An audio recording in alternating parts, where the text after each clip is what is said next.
নয়ন, এই 3 জন আমরা নামাজ পড়ে বেরোইয়া মসজিদের সামনে খাড়াইয়া ওই পাশে গেছিলাম, কলেজের পিছনে ওইখানে যাইয়া চাটা খাবো এই উদ্দেশ্য করে গেছিলাম।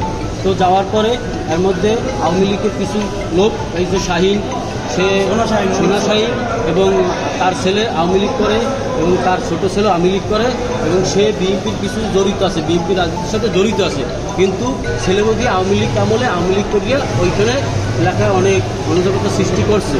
এবং আমরা যখনই ওইখানে চা খাইয়ে উঠে দাঁড়াইছি, তারপরে সাথে সাথে আমাদের পিছন দিয়ে আক্রমণ শুরু করছে।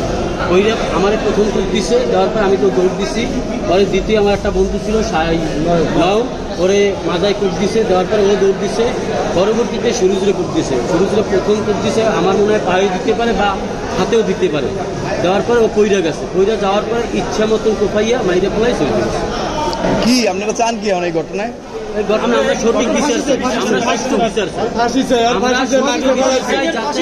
বাংলাদেশে এই রকমের ঘটনা আর যাতে না ঘটে সেই রকমের বিচার আমরা পরিস্থিতি খুব চাই এবং ও এলাকায় খুব অনিরাপত্তা সৃষ্টি করে। ব্যবসা করে এলাকায় অবৈধ ব্যবসা বাণিজ্য। আমরা যে প্রস্তুতি ছিলাম ওসি স্যারের নির্দেশে আমি দ্রুত ওই অবস্থায় এখানে চলে আসছি। আসার পরে আমি দেখলাম যে সুরজ নামের একজন নিহত হয়েছে এবং নয়ন গুরুতর আহত অবস্থা আছে। আমাদের সিনিয়র অফিসার ঘটনাস্থলে আছেন। ঠিক আছে, এই ব্যাপারে বিস্তারিত আপনাদের স্যাররা ব্রিফ করবেন। আপনারা কি কোনো ব্যবস্থা নিচ্ছেন কিনা? ব্যবস্থা নেওয়ার জন্য আছে, এলাকায় আমাদের অফিসার ফোর্স আছে।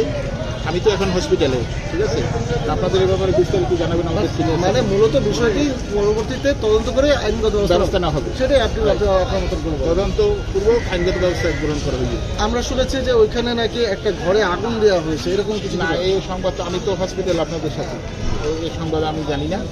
ঠিক আছে, আপনার নামটা বলুন। আমার নাম আমি এসআই শাহজালাল মল্লিক, কারণ এখানে কর্মরত। ধন্যবাদ।